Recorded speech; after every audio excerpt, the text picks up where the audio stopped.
Probabil unii dintre voi ați mai auzit de treaba asta, pentru alții probabil că este o surpriză. Dar sunt convins că pentru majoritatea pare greu de crezut. Cum adică nu cumpără românii de pe internet? Toată ziua vezi reclame la comerț online. Tu cumperi, majoritatea pe care îi știi cumpără și ei. La ziar la fel, citești doar de creșteri explozive. Cu toate astea, statisticile comunității europene spun că suntem praf.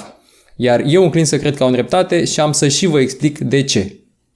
Să ne uităm la primul grafic. Utilizatorii de internet care au cumpărat sau comandat bunuri sau servicii în 2013 comparativ cu 2018. România e detașat și indiscutabil pe ultimul loc din Europa. Pe ultimul loc era și în 2013, pe ultimul e și în 2019, cu un procent de doar 23% de cumpărători din populația care utilizează internetul. Deci nu din toată populația, ci din cei care folosesc internetul. Asta înseamnă că dacă raportăm la toată populația, procentul e mult mai mic. Imediat vom vedea și cât de mic. Și pentru că ne plac comparațiile, vedem că ungurii sunt la un 49% și bulgarii la 22% în 2019. Acum să ne uităm la următorul grafic. Accesul la internet al gospodărilor, 2012 comparativ cu 2017, adică cam cât la sută din populația țării folosește internetul. Aici nu stăm chiar așa rău, adică 77% din populația României e decent, comparativ cu Bulgaria, unde doar 67% din populație folosește internetul. Deci, dacă facem un calcul rapid, înmulțim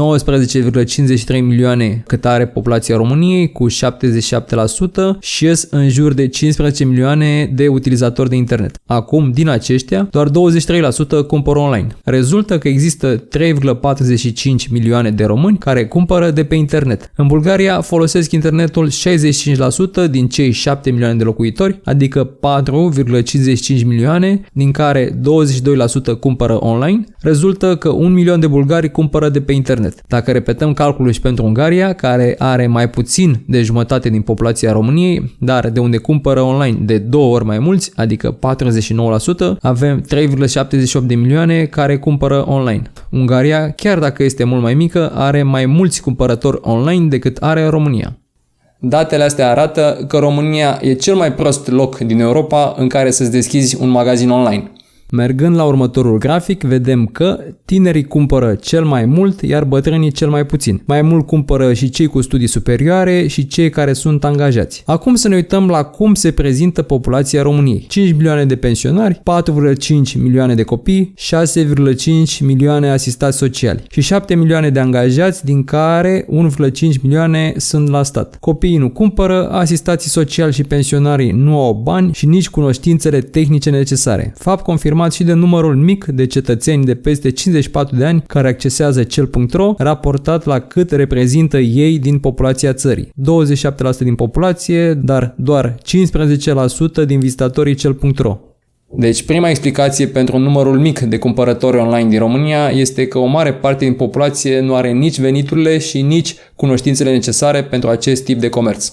Mergem mai departe să vedem ce se cumpără online în Europa. În principal haine, după vacanțe, mobilă, bilete la evenimente, cărți și filme și după electro-IT. Acum, dacă comparăm cu ce se cumpără la noi, găsim încă un motiv pentru care piața e atât de mică. La noi, cea mai importantă categorie care se vinde online este electro-IT, urmată la mare depărtare de haine, vacanțe, decorațiuni și cărți. Pe partea de electro-IT cumpărat online, cred că suntem în media europeană. În schimb, la haine, care e cea mai mare categorie de produse cumpărate online în Europa, suntem foarte departe. Deci, a doua explicație este că oferta de produse disponibile online în România este încă redusă.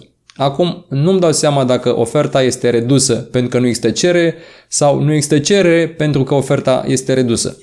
Cert e că costul magazinului online cu luatul mărfii de pe raft, împachetatul și livrarea este același și pentru un telefon și pentru un tricou. Cu toate astea, 30 de lei în plus se simt altfel la un telefon față de 30 de lei în plus la un tricou de 10 lei. Iar la tricou sunt șanse foarte mari să nu-ți vină și atunci să fii nevoit să plătești returul, adică încă 15 lei. Electro-IT are sens online pentru că prețul produselor este mult mai mare decât taxa de transport, specificațiile sunt comparabile, iar rata de retur e destul de mică.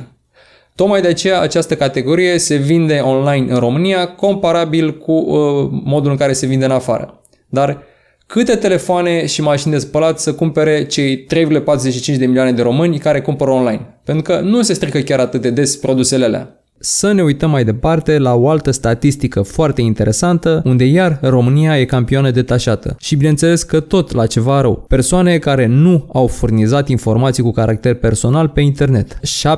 70% din românii care au folosit internetul nu au dat date personale. Păi cum să cumpere online dacă nu-ți dai datele? Ce înțeleg eu din graficul ăsta e că românii sunt paranoici și nu au încredere în internet. Asta ar explica și dezbaterile aprinse pentru introducerea buletinului cu chip.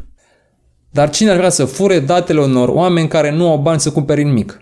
Ce să facă cu ele? Poate să le dea ceva, că de luat sigur nu au ce. Și paranoia asta e și mai greu de înțeles pentru că majoritatea au în permanență un telefon asupra lor, deci statul știe în permanență unde ești, cu cine vorbești și pe ce site-uri intri. La fel, dacă ai o conexiune la internet la care te conectezi cu un user, statul știe pe ce site-uri intri.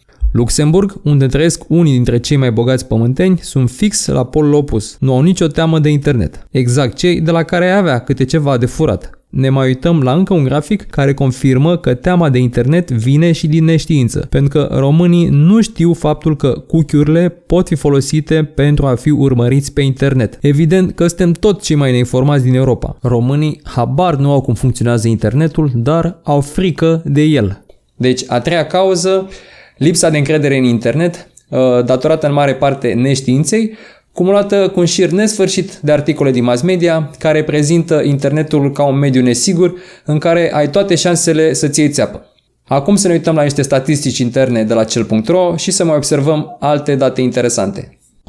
80% din cifra de afaceri pe ultima jumătate de an a cel.ro a fost generată de locuitorii din 139 de localități, iar 90% din cifră a fost făcută cu 490 de localități. Dar în țară sunt în jur de 14.000 de localități, iar cum nu văd niciun motiv pentru care la alte magazine online statistica asta să difere foarte mult, înseamnă că 13.000 de localități nu contribuie cu mare lucru în economia țării, dar de consumat bani de la buget pentru administrația locală, consumă toate. Să mă corectați voi dacă logica mea e greșită.